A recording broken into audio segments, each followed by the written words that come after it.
They have already launched 2,736 Shaheeds. Russia could never have done this without its ties to the regime in Iran. And we in Ukraine could never have shut down most of these drones without your solidarity and the support of our partners. This fact speaks for itself. To truly end this war and build a real lasting peace, we need to act on two main directions. First, maximum isolation of Russia. That means political isolation, sanctions of all kinds, and cutting off any cooperation that helps them survive and keep fighting. Every scheme that keeps them going must be shut down, and I urge you to stay strong and principled in your pressure on Russia. We need a strong 18th EU sanctions package. We need tough, painful sanctions on Russian oil. There are many discussions right now about different options for a price cap on Russian oil. What matters most is that the price cap actually works, and when we talk about a price cap, it's important to remember any drop in Russia's oil revenue helps bring peace closer. But what really hurts them and truly limits their ability to wage a war is a cap at $30 per barrel.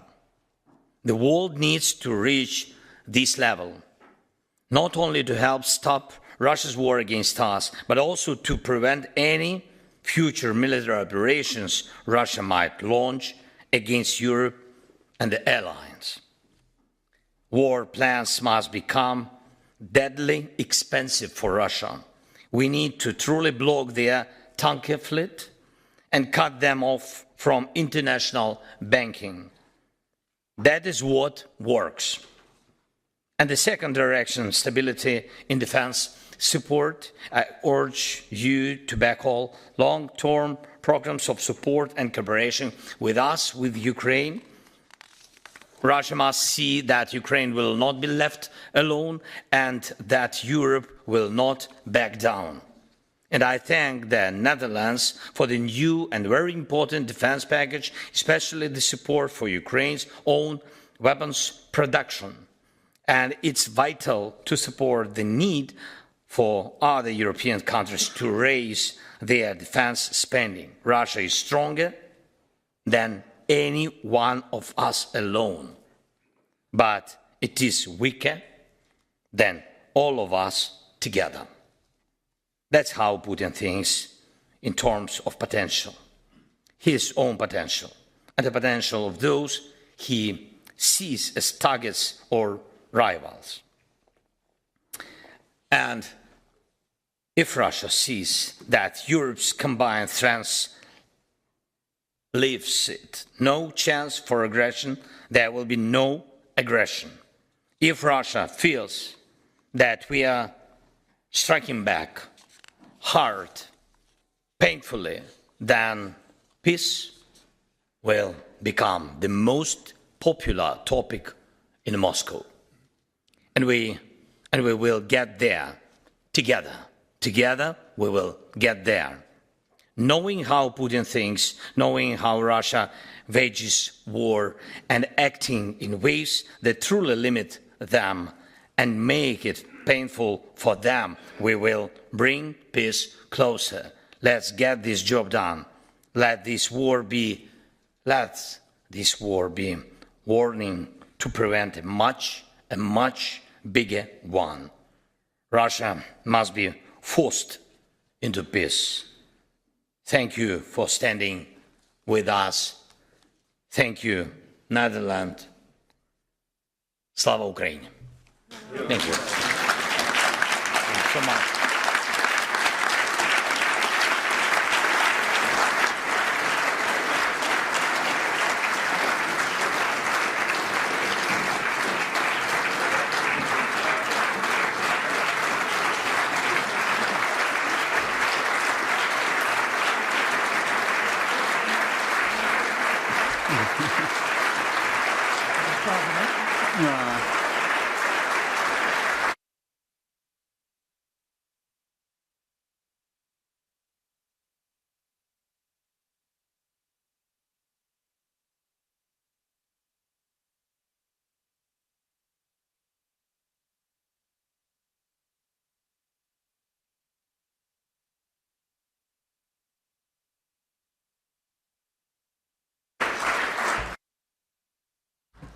Some closing remarks by the chairman of the Foreign Relations Committee, Jesse Klaver.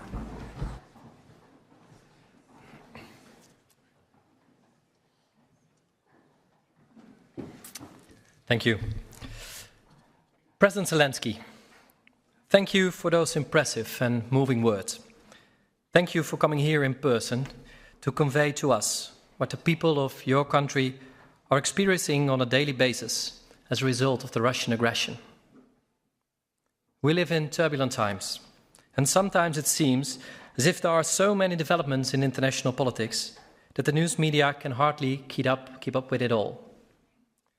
But the story of Ukraine needs to be continuously be told. We need to remember that the story of Ukraine, in many ways, is our story too. And when you thank us for our support, I would like to say, don't thank us. We have to thank you for what you and your country are doing to protect European security and democracy. Thank you.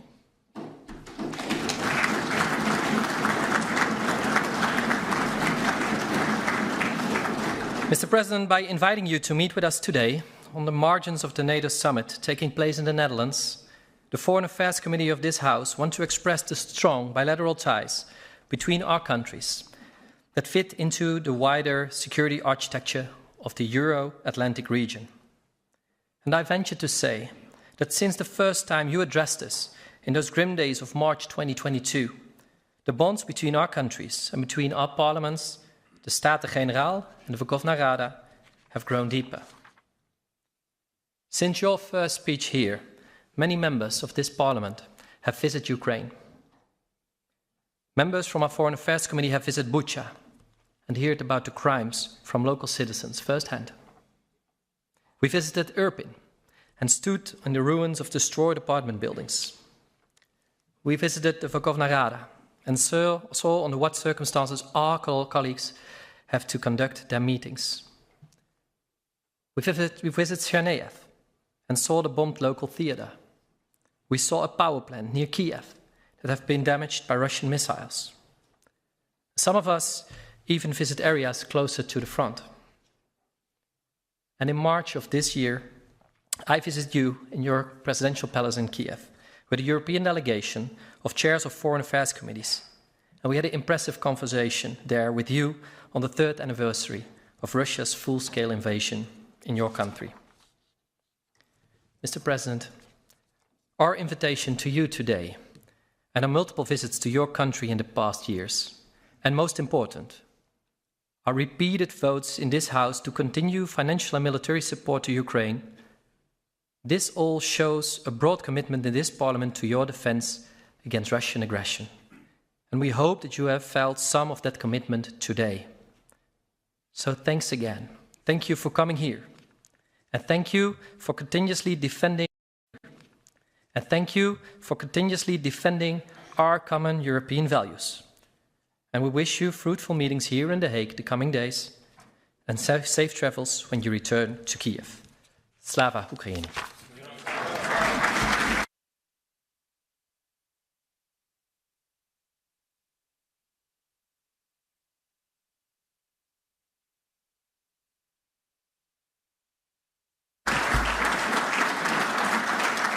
Ik sluit deze bijeenkomst. Dank u wel.